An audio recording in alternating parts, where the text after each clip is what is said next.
The Arizona sun rose slowly over the mesas, turning the red stone into sheets of glowing copper.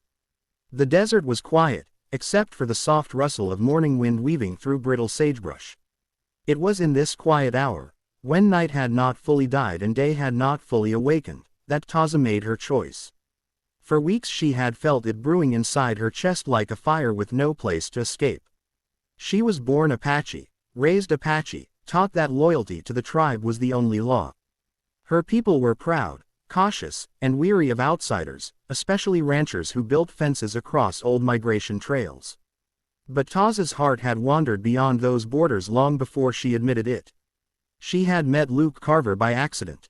A simple, almost foolish accident. The first time she saw him, he was wrestling stubborn barbed wire near the creek, cursing in a way that made even the hawks stop circling. One of his boots was stuck in the mud, his hat had blown into the water, and his horse looked embarrassed to be near him. Taza, hidden behind tall brush, had laughed softly, too softly for him to hear. But when his foot slipped and he landed flat on his back, she couldn't hold it anymore. Luke heard her laughter. He scrambled up, squinting into the sunlight, thinking maybe it was a spirit, or the echo of his own frustration. Then he saw her, half hidden, poised like a desert cat, her long black hair shining in the morning light. She didn't speak English then, and he didn't speak Apache, yet something passed between them. A quiet understanding, a recognition. Months later, after many cautious meetings by the creek, silent exchanges of food, flowers, carved stones, anything that said, "I see you," without saying anything, Taza realized that Luke had become more than a curiosity.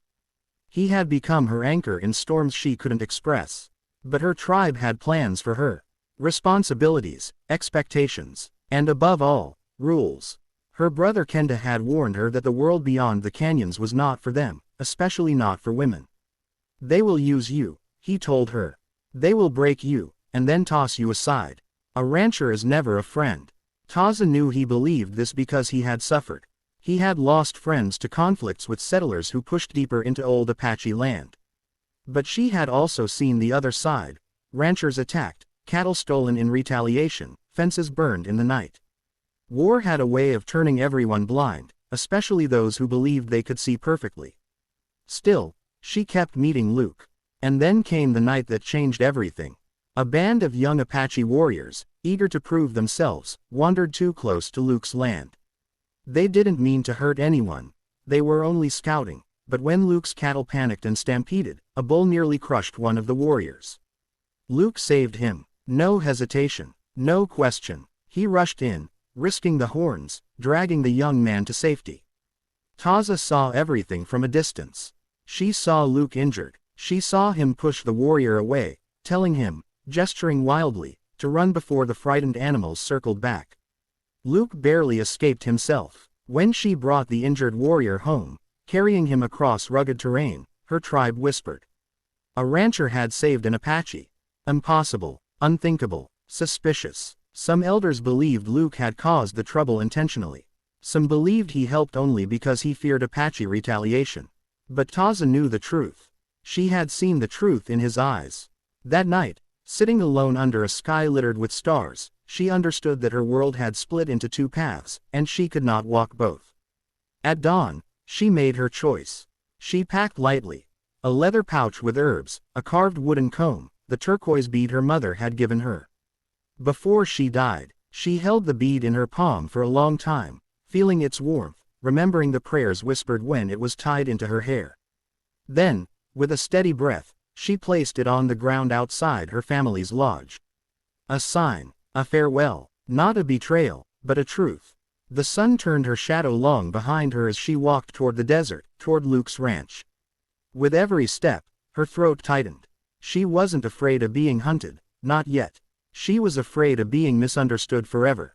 By mid-morning, she reached the edge of Luke's land.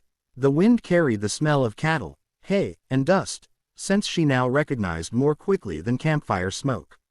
Luke was on his porch, fixing a broken lantern, when he looked up and froze. Taza rarely came to the ranch. She preferred the neutral meeting grounds near the creek. But today, she crossed the last fence without hesitation. His voice wavered. "Taza, you okay?" She nodded at first. Then she shook her head. Then she nodded again. Luke blinked. All right. So either you're yes, no, or all of the above.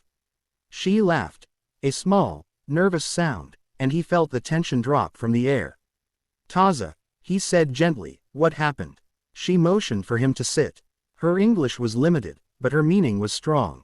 She pointed to her chest. Then to him. Then to the sun rising behind her. Luke's eyes softened. You left your people for me. She nodded. He swallowed hard. This was not what he expected. He felt honored, terrified, and completely unprepared. Taza, they're gonna come looking for you, he whispered. She nodded again, firmly this time. You know what that means. She placed a hand over his heart, then over her own. That's not enough to stop a war, he warned. But she shook her head. It wasn't war she intended to bring. It was change, something neither ranchers nor Apache believed possible. Luke didn't know what she planned, not yet. All he knew was that this woman, strong as iron and soft as river grass, had chosen him over everything she had ever known. And somewhere between fear and devotion, he made a vow to himself. Whatever storm followed her here, he would weather it with her. Together, even if no one expected what came next.